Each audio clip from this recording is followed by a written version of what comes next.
Light is a flow of energy. So one of the important branches of optics is concerned with measuring that energy, and it's known as radiometry.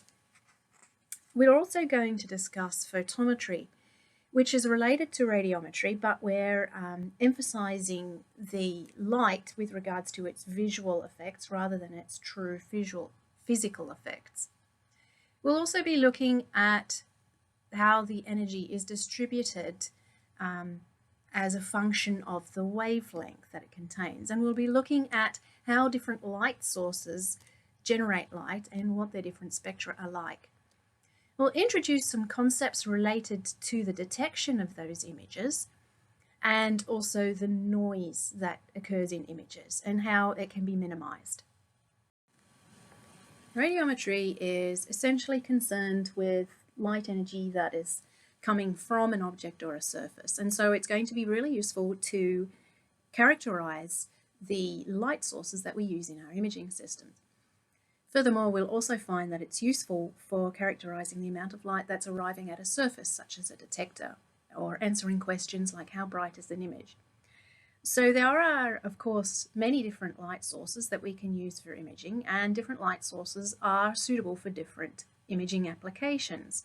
So we have to be able to characterize these sources so that we can say which are suitable for which particular applications. The key features are the brightness, so this is going to be related to how much energy is coming from the source, and also the color or the wavelength content of the light coming from that source, which is called the spectrum. The radiant flux, or the radiant power, is the total power that's emitted from a source. It's measured in watts. So if we have a particular source and we place a closed surface around it, then the total amount of energy that is crossing that surface is going to be called the flux.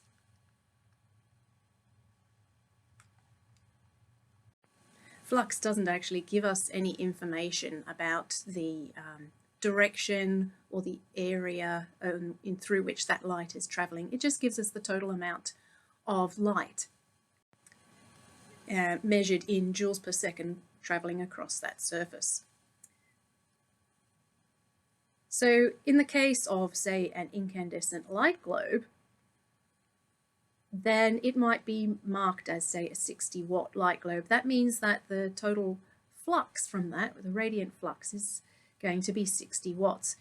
It just so happens that not all of that 60 watts is in the visible range, but when it comes to radiant flux, we're not really concerned with the wavelength range. It's just we consider all photons to be the same.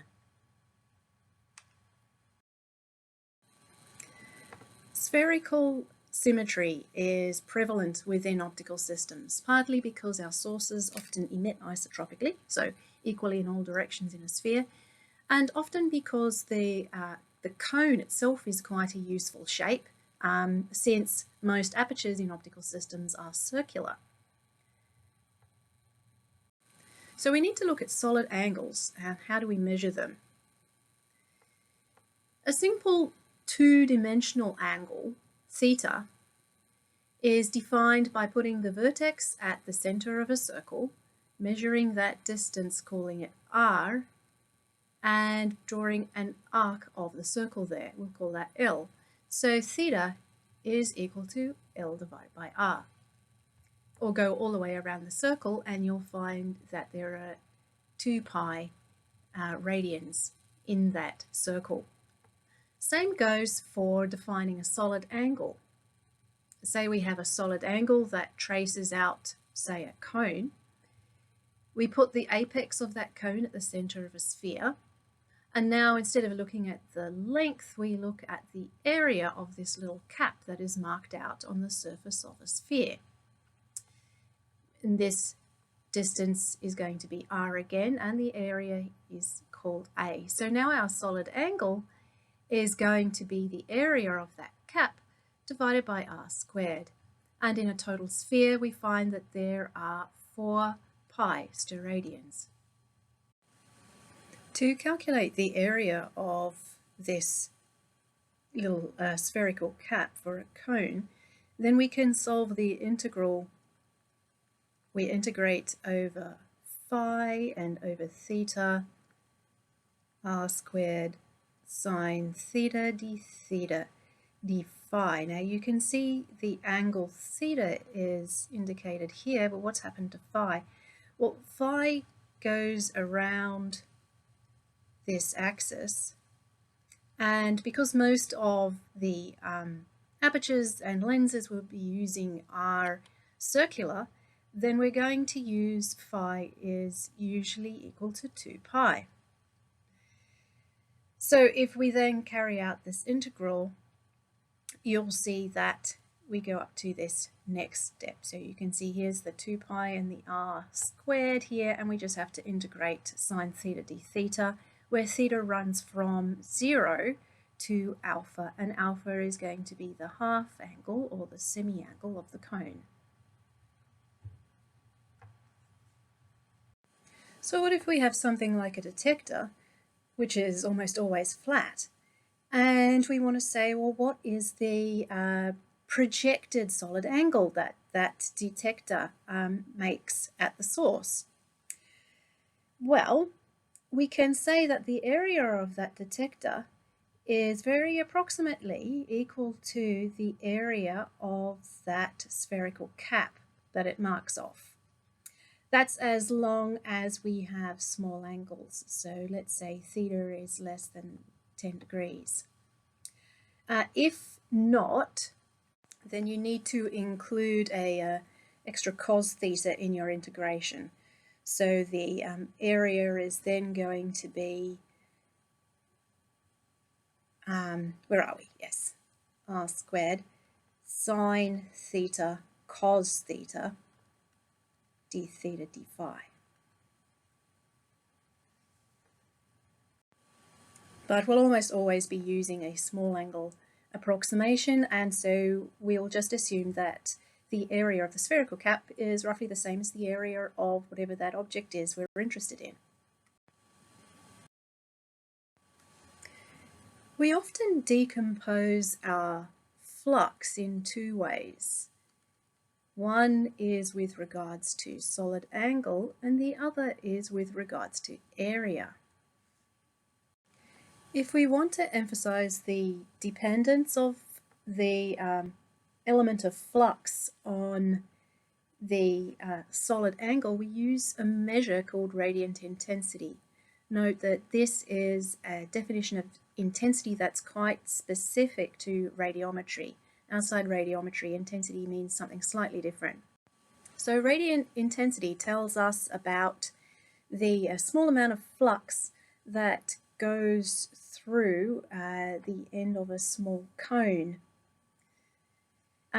We often specify the direction that that cone is centered on, and we might, for example, use polar coordinates to specify that direction. For something like a point source, this is a constant value. Radiant intensity doesn't vary as you move further and further away from a source. You can see that the cone actually diverges just as light rays would. And so you could think of the number of light rays passing through the end of that cone doesn't actually change. Okay, now for an isotropic source, we know that the solid angle is going to be 4 pi in a sphere, and so that will give us a radiant intensity of flux divided by 4 pi. Irradiance is the measure that we use when we wish to emphasize the areal dependence of flux. So it's given by the flux here that is incident on a given area. Now, this is the surface normal to the area here. Now, to find the flux through that area, what we would normally do is take the dot product between the surface normal and the flux. Alternatively, we can just remember that that dot product will give us a cos theta. So what we are doing is we're saying, well, we'll take this area dA and we'll project it onto a direction that is right angles to the direction of ray travel. The theta is going to be the angle between the direction that the rays travel and the surface normal. Now the radiance is a little more tricky to understand, but it is of great practical importance. So what we need to consider now is that our light is coming from a source that has a finite area. It's not a point source. We can call that ds. And we are observing over here from another area, dA. We want to find the flux through dA. So first of all, instead of rays coming from just a single point, they're going to come from lots of points over the area of the source. If we consider just one of these points of light, then we can see the solid angle that dA makes, like this. So light rays go through that pencil there, and that solid angle, d omega, is going to be, yes, the flux through dA is going to be proportional to d omega, isn't it? So let's write here that our delta flux is going to be proportional to d omega. Now you can consider the light pencils coming from all over ds are going to have the same solid angle. Next, we need to take into account the fact that ds might be on an angle. So let's assume, for simplicity's sake, that dA is normal to the direction of observation. We can always add another cos angle correction in there if we need to. But let's say for now it's just that we're looking at a source that's pointing another direction. So the angle there is theta between the surface normal and the direction of observation.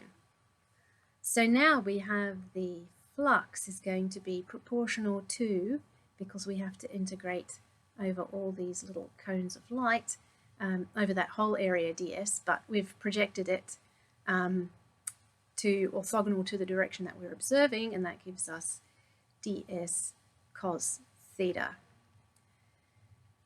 As I mentioned, if dA is looking at some kind of tilted angle as well, then you can also put a cos of that tilted angle in as well. So what we have is the flux through dA.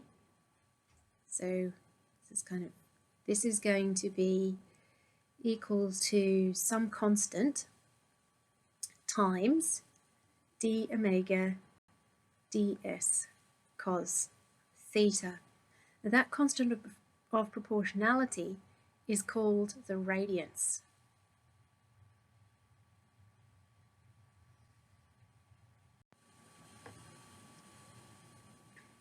So in actual fact we would probably put an S here to indicate that, yeah, of course it's an area element, but we're talking about the area of the source. Now radiance is important because it is essentially brightness. It's how bright an extended source looks to us. Not only that, but brightness is something that has to remain a constant for, a given bundle of rays as it goes all the way through an imaging or an optical system.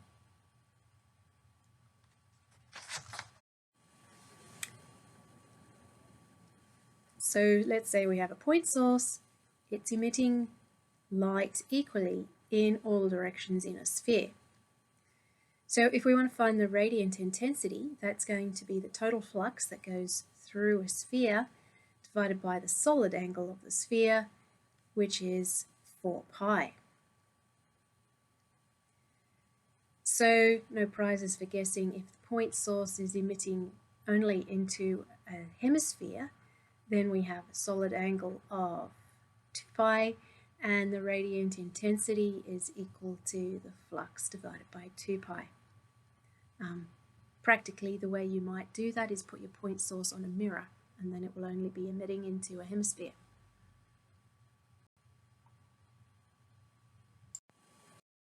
Now, having just stated that a source in practice is never a mathematical point, why should I consider point sources? Well, they are still very useful as an approximation, and that is, of course, because once you are far enough away from an extended source, so an extended source is one where we illustrated it as a certain area, ds, go far enough away from that, and the complicated wavefront that it comes off it really becomes very similar to the wavefront of something that came from a point source.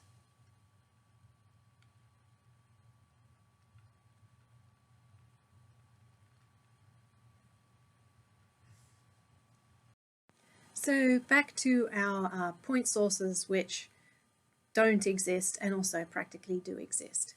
Here's our point source here on the right.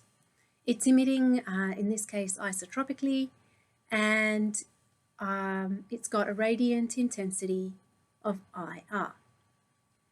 So now what we're going to do is put an imaginary surface around that. And we want to find out something about the quality of the light that is arriving on that surface. Okay, so the flux through that surface, we know that the radiant intensity is given by the total flux divided by the solid angle, or in this case for an isotropic emitter, phi r is over 4 pi. So that means we can work out the total flux of our emitter, which is given by the rearrangement of that expression. Now this surface has an area of 4 pi r squared. So this is the distance from the point to that surface r. So we can then talk about the irradiance. Remember, irradiance is measured in watts per meter squared. It measures the density, as it were, of light arriving at a surface. So the irradiance is going to be total flux divided by the area. We've worked out the total flux. We know the area, which gives us the radiant intensity divided by r squared. And any source at a large enough distance is also equivalent to a point source. So what we can say then is that the irradiance on a surface some distance away from a point source, or any source if you're far enough away, is going to be equal to some constant of proportionality, which we know is the radiant intensity divided by r squared. And this is our inverse squares law that we're familiar with.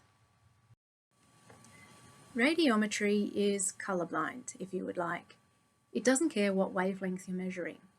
You could be measuring 10 micrometers radiation, you could be measuring 1 millimeter, you could even be measuring 10 nanometers. A watt is a watt is a watt. However, flux, when it comes to what we can see, visible light varies a lot. We know that we can only see, for example, between 400 to 700 nanometers. It doesn't matter if you have 100 watts or something of 10 microns light, you can't see it. And so we need to have another set of measurements that help us to describe how bright we see things. So radiometry that we've been looking at up to this point is the science of quantifying the brightness of electromagnetic radiation, while photometry is looking at the brightness of just visible light, and the units are going to be weighted according to the sensitivity of the let's say the average human eye. So the sensitivity of our eyes varies with the wavelength of light. We know, for example, we have zero sensitivity to the ultraviolet or the infrared. So if we're going to convert radiometric to photometric measurements, we need to weight them according to the eye's response, and this weighting function basically tells us about the relative visibility of the wavelength.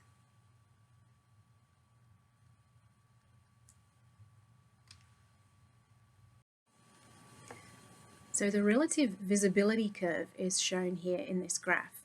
In the black, we're showing the daylight adapted vision, that's also called photopic vision, and we've got the dark adapted vision or scotopic vision indicated with green. So what it's showing is it gives you an idea of the equality of the illumination of each color. So out here at say 650, the illumination of a certain flux looks really dim to us. Same if we go out in the blue over here. Whereas if we look in the green, the same flux, we actually see something that's illuminated much more brightly. So now we're going to be talking about flux, not in terms of the real magnitude of the energy, but in terms of the sensation it produces in our eyes. So we'll talk about luminous flux rather than radiant flux.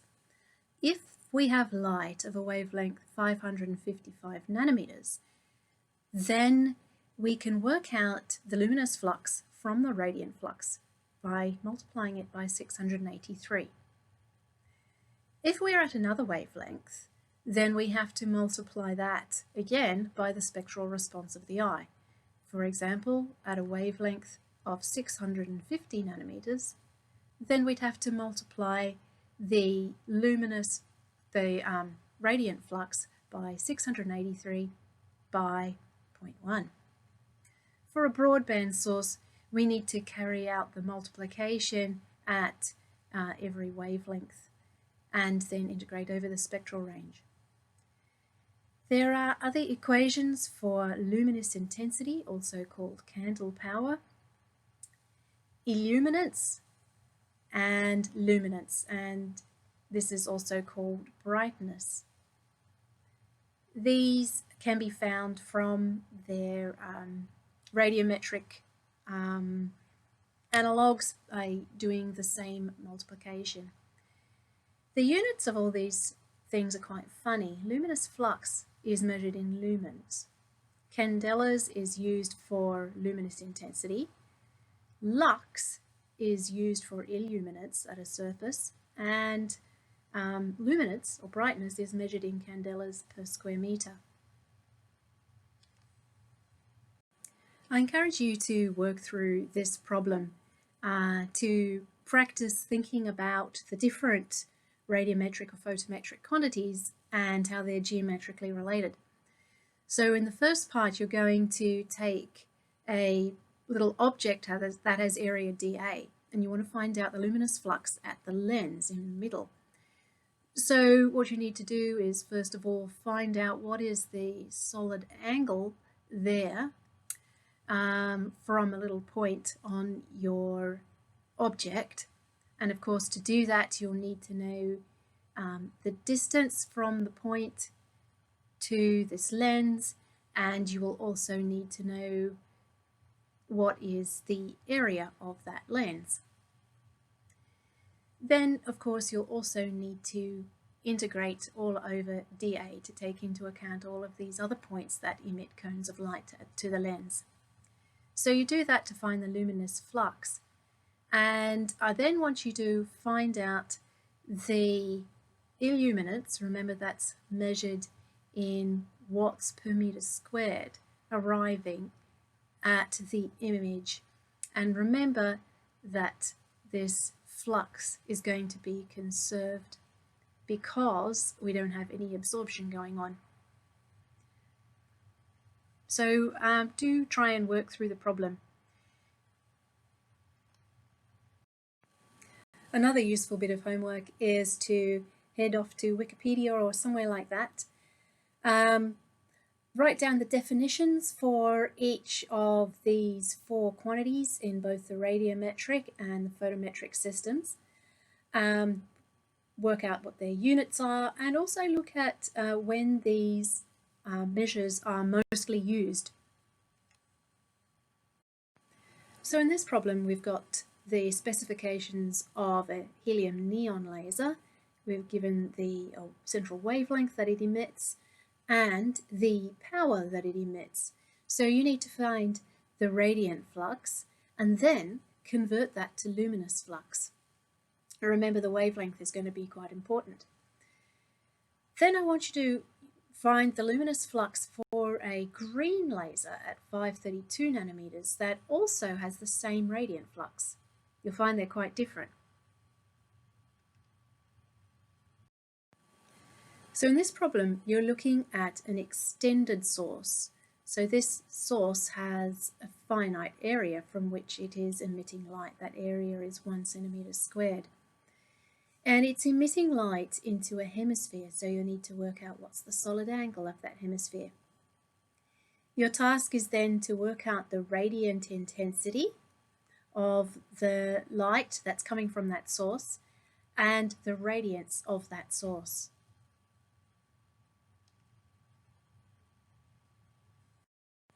This problem has you comparing the mercury lamp in problem 2 with the red laser in problem 1. You'll start off by considering the laser has a finite area and that the light that comes off it is not exactly parallel, but actually slightly diverges, and that angle is given by 1.6 milliradians. So your task is to find the solid angle of the laser beam, to find the radiant intensity of the laser beam, and to find the radiance of the laser beam. Now, I don't for a moment recommend you look into the laser beam to check the radiance, but anyway. And then I would like you to compare these 2 quantities with those of the mercury lamp before. Remember, this was a 500 watt lamp compared to a 4 milliwatt laser.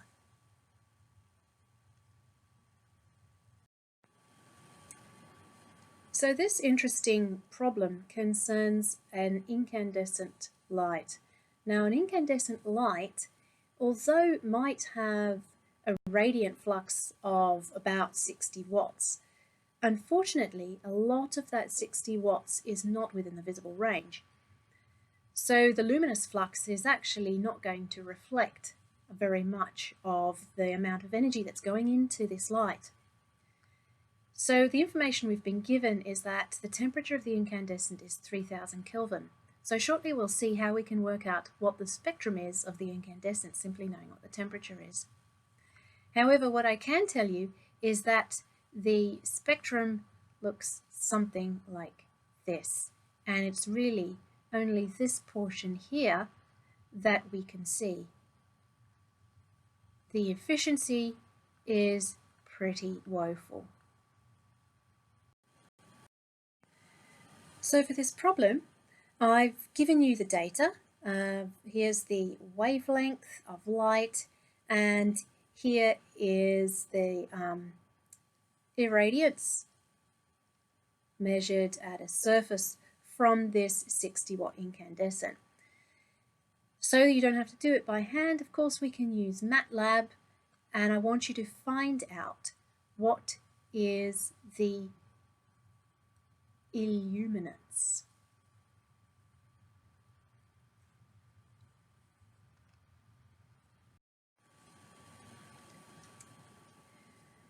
So we're going to be moving the discussion now in the direction of not just study of brightness, but a study of brightness of light as a function of its wavelength, or frequency, or photon energy, or whatever you like. And a plot of the intensity or some other radiometric quantity as a function of wavelength is called a spectrum. Now, in this subject, we're going to be focusing on sources of light, and so the type of spectrum that is of interest to us is called an emission spectrum. There are continuous ones, lines, or even band spectra. Typically, gases are going to give us line spectra, molecules will give us kind of band spectra, and solids, which have a near continuum of energies, give us continuous spectra. There are optoelectronic sources, which will give us quite narrow bands, and we have, on the other hand, thermal sources, which emit continuous spectra.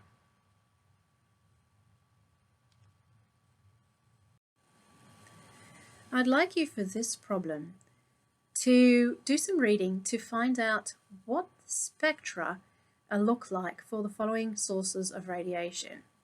First of all, let's compare the light, the spectrum from a laser with an LED, a single red LED. Also compare that with a white LED, which could be formed, say, by mixing RGB LEDs, red, green, blue, and also the mobile phone flash or torch. That's also a different type of spectrum, but it's formed, essentially, it's a different type of LED. Finally, quite different spectra come from sunlight and candles. Look up those too.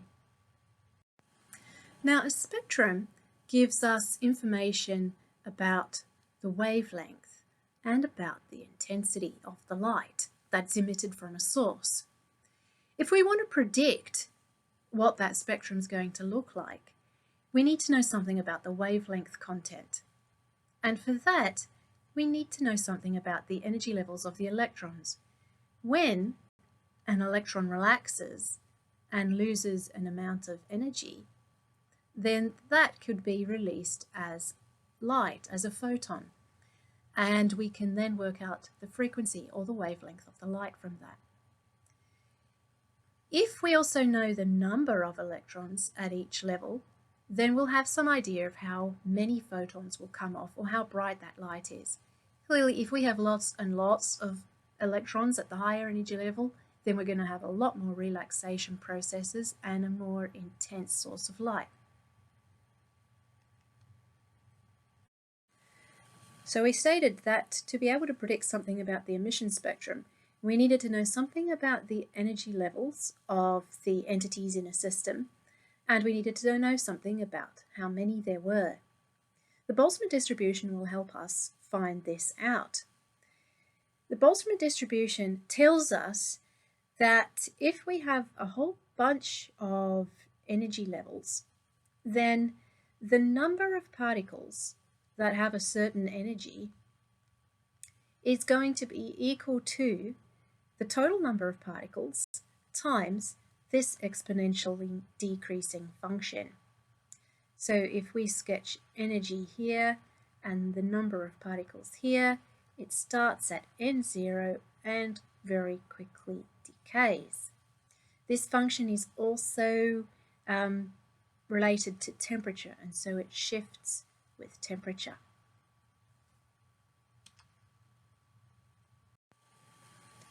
In this problem, you're going to have a look at the emission of red light. So what I want you to find out is, first of all, the fraction of atoms, that is n over n0, that are in this particular excited state, so that's high enough energy that they can relax and emit red light, if T is equal to 293 Kelvin. Then I want you to compare T is equal to 5000 Kelvin. What difference does that make to the fraction of atoms? Finally, I want you to plot the fraction of atoms in that excited state as a function of temperature. And you're encouraged to use a package like MATLAB or Mathematica to do this.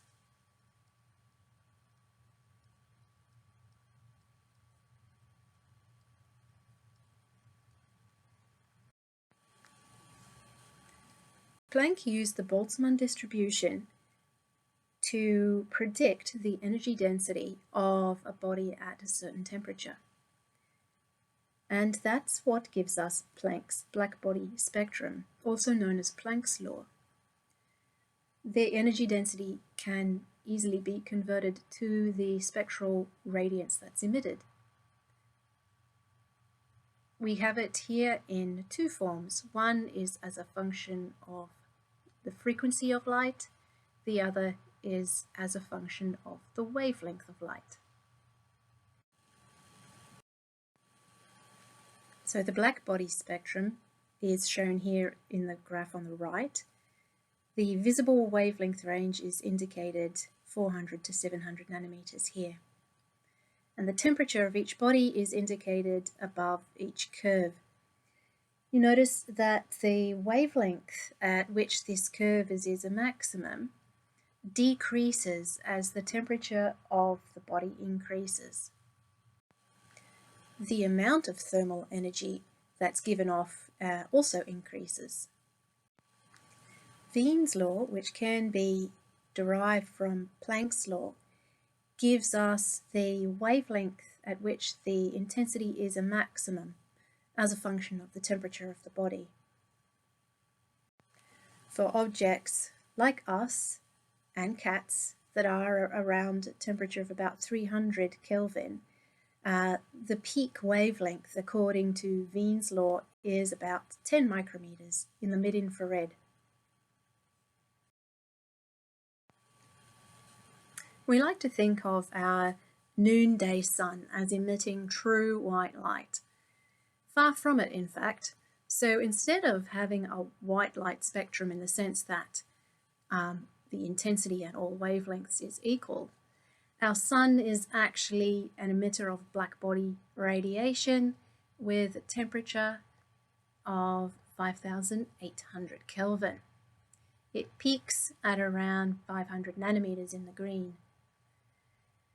So what we like to do is to compare the light or the color of our artificial white light sources with black bodies of different temperatures. So in the case down here of a tungsten incandescent globe, you can see that the color it gives off is best matched by the black body emission of something at 2,700 Kelvin. Whereas the compact fluorescent down the bottom actually gives off a spectrum that is best matched by the spectrum from a black body at 5,500 Kelvin. It's kind of amusing that although the light is bluer and you might call it cooler, it's actually got a color temperature that's hotter. We'll now spend a short while looking at detectors, things that detect the light that's arriving perhaps at an image plane. There are two basic types, thermal detectors and quantum detectors, and an important subset of those quantum detectors are semiconductor detectors.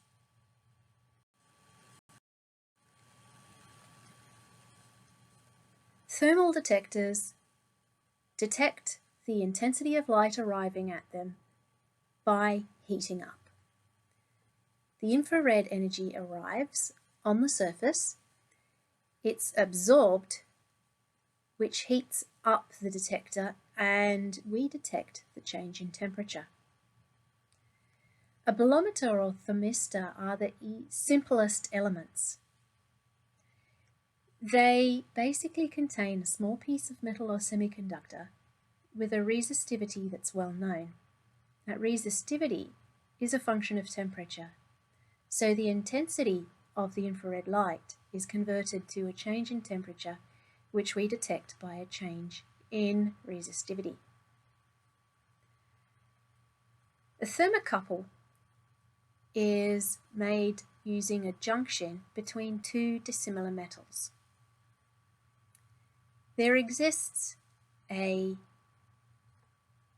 potential difference gradient as the temperature changes across it. So again, we can detect the intensity of light by looking at the change in temperature, which gives us a change in potential across that junction. If we take a series of these thermocouples, we can make a thermopile which is very much more sensitive to smaller changes in temperature.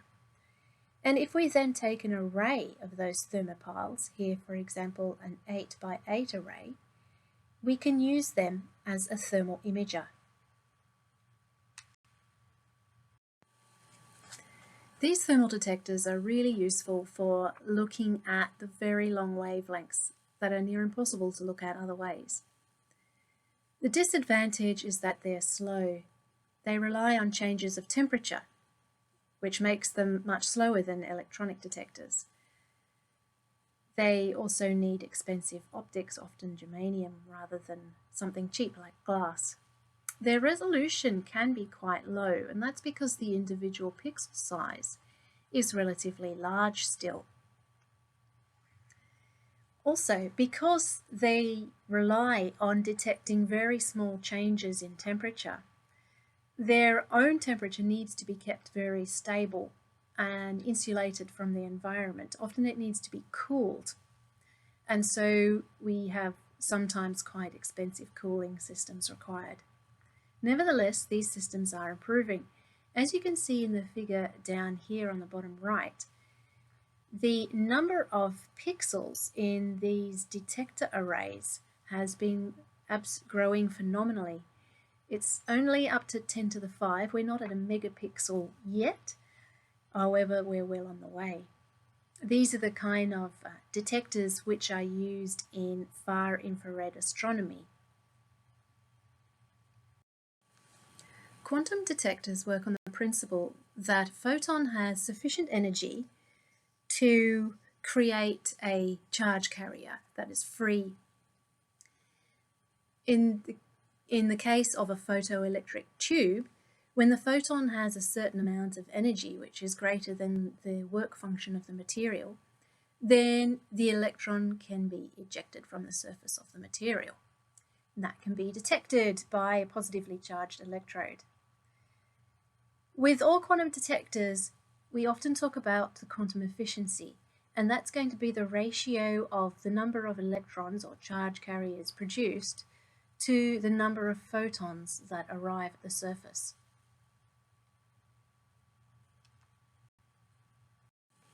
You might wonder why I showed you a picture of a 1920s photoelectric tube. Now, we don't use those anymore. What we do use are photomultiplier tubes, and they are just a fancy version. In a photomultiplier tube, the photon arrives at a cathode with enough energy to make an electron jump out. Now, instead of going on to detect that electron as you would with a photoelectric tube, in a photomultiplier tube, this electron is then accelerated from dynode to dynode. It loses energy by ejecting further electrons from each dynode. So there is an avalanche effect, and what could have been originally one electron going to dynode A, by the time it gets to the anode, can be millions and millions. These photomultiplier tubes are exceptionally good for very low intensities, and they're reasonably fast too. You do have to be careful with them because they are very large and made of glass, and also they're no good beyond the near infrared because the glass is not transparent to infrared wavelengths. Now here's an image of some photomultiplier tubes in action. Every one of these little blobs is actually the lens on the front of a photomultiplier tube. This is deep underground, it's filled with water, and they're trying to detect neutrinos. And generally, scientists wouldn't use that many photomultiplier tubes. The average spectrometer contains one. In semiconductor detectors, as for other quantum detectors, the energy to free an electron comes from an incident photon. Now, in this case, the electron doesn't actually escape the solid entirely. the photon just needs to have enough energy that it's greater than the band gap, and the electron will become mobile within the valence band. A hole, which has a charge of plus E, is also generated. If we place an electric field over the semiconductor, then we will get a current, won't we? Because the electrons will go one way and the holes will go the other way. This current is proportional to the intensity of light. The quantum efficiency, we would love to start at the band gap and go up to a quantum efficiency of 1. Unfortunately, that is something that is rarely achieved.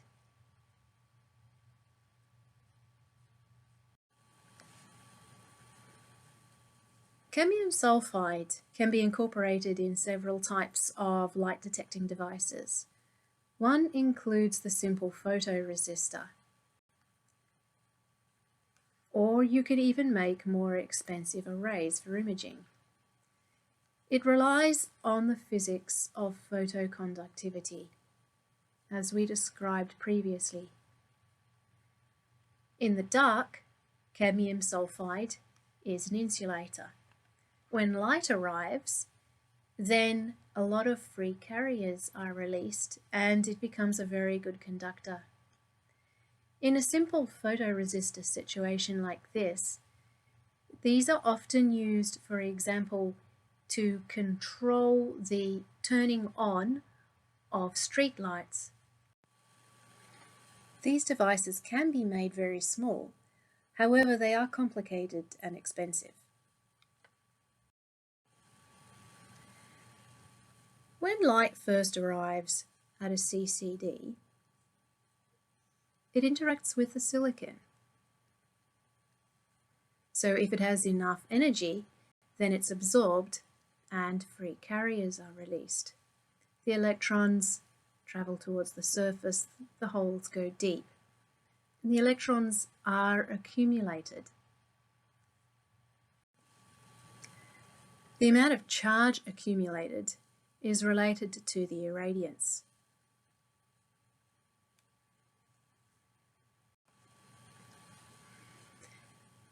Then, once the exposure is stopped, the charges are moved from capacitor to capacitor, from bin to bin, until they reach the end where that accumulated charge is turned into a voltage.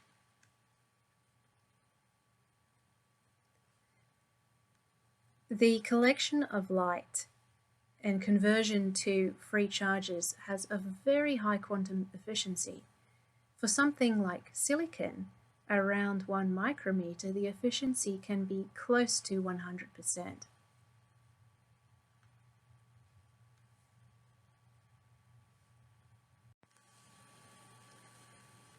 They have a very linear response and a large dynamic range. So as the irradiance increases at the silicon, then the voltage at the end remains linear. It doesn't deviate. This means that there are a wide range of irradiances that can arrive at the surface and the voltage will still be proportional. They're very cheap to make because silicon is a material that is very well established in the semiconductor manufacturing industry. They can get noisy as temperature increases, and this can be avoided by cooling the detector. In comparison to human vision, here's the scotopic night vision and the photopic day vision. CCDs are very much more efficient at converting photons into a measurable current or voltage. These are standard color CCDs that I have indicated in this graph here. You can see that they are designed to peak in the green to red in the visible region. That's where the peak sensitivities lie. But as you can see, they can definitely get close to 100%. Semiconductors, such as silicon, are colorblind. When light comes in, be it a red or a green or a blue photon, as long as the energy is greater than the band gap, then silicon will simply give us a signal that's related to the irradiance and is not related to the wavelength. So how can we use silicon to generate a color image? The answer is by making each pixel an array of 4 filters: 1 blue, 1 red, and 2 green filters. The role of each filter is to limit the wavelength range over which the silicon can respond. So if I draw on this left axis here the transmission of light through a particular filter, then it will be over some wavelengths 0. It'll go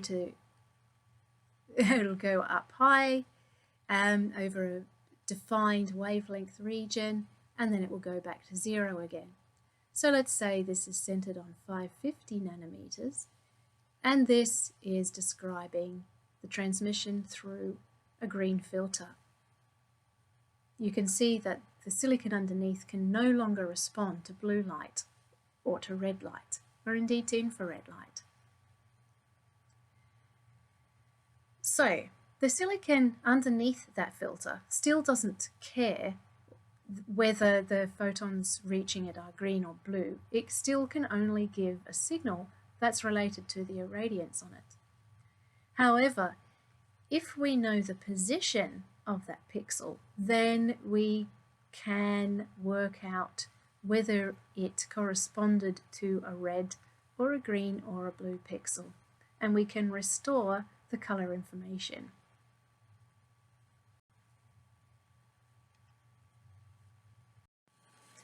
Now, noise is a problem.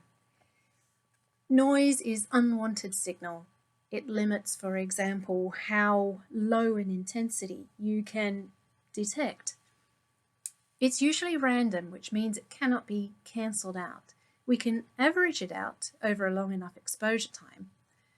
It could be internal, it could be within the detector itself, or it could be external. For example, sunspots interfere with the radar imaging because they are also emitting electromagnetic waves at the same frequency, or indeed ship noise interfering with sonar imaging. Now, even if you can get rid of the external sources, there's still, unfortunately, always going to be internal noise. Signal-to-noise ratio, abbreviated often SNR, is very useful for quantifying the quality of signals. It's defined as the average signal value, so I've used I for intensity here, divided by the standard deviation in the signal. And different sources of noise always add. Unfortunately, they never cancel out. In the diagrams at the bottom, I'm showing a signal that has the same I average in each one. What's changing though is the standard deviation in that signal. So in this case here, we have an exceptionally high signal to noise ratio, and that is because the standard deviation in the pixel intensity is very low. Compare that to the other extreme example, where we have sigma is now of the order of the signal itself. So the standard deviation is of the order of the average signal itself, and the appearance of the image is dreadful.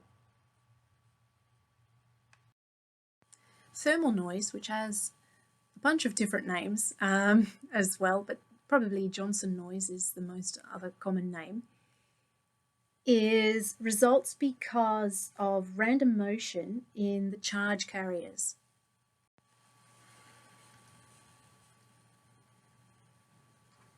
Now what happens is we know that if a system is in equilibrium, then everything in it is going to have random thermal energy. If that energy is stored in a capacitor, then there's going to be a noisy voltage.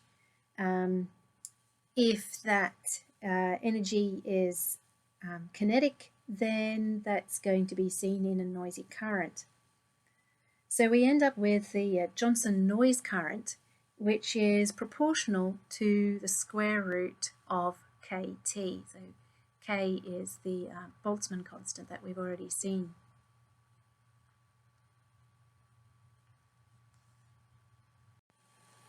So it's particularly important when we are at low photon flux.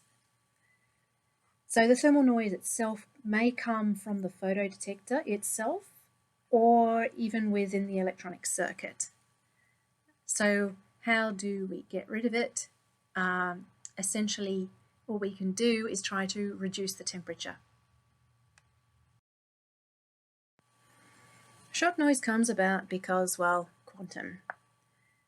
So one source of this noise is the photon nature of light itself. So the photon stream arriving at the detector is going to randomly fluctuate. And since each detected photon gives a little pulse of current, then those fluctuations in photon arrival are going to become electrical noise. That's called shot noise. If we have a mean rate of photons arriving at, say, n photons per unit time, this situation is described by Poisson statistics. And Poisson statistics tells us that the standard deviation is given by the square root of the mean. In this case, our signal-to-noise ratio becomes the mean over the standard deviation, which here is the square root of the rate of arrival of photons. Now, photon arrival is related it's proportional to the current, so you can see where this expression comes from down here. A similar situation comes about from the photoelectron conversion and detection. And again, this is going to contribute to this Poisson statistic situation. And although we can see that as the average current increases, then the noise is going to increase, nevertheless, the noise is not going to increase as fast. And in fact, as a proportion, it's going to get better. And the signal-to-noise ratio is all about the proportion.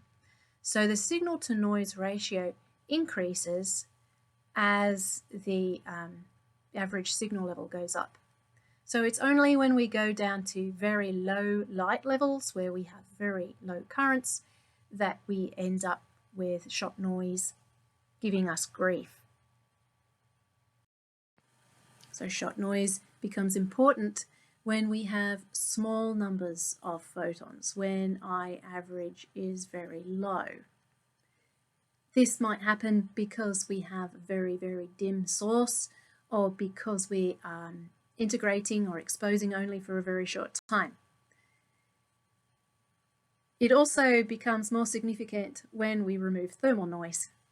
How do we reduce it? Well, we can change the laws of physics. Otherwise, we can just expose for longer. And so just average over a longer time, which will give us a larger average current. So even if there's no optical input, there may still be an output current, and that's called a dark current. It's got both a random contribution, which unfortunately, as we've seen before, random contributions can't be cancelled out, but it also has a constant contribution. This one can be subtracted where possible.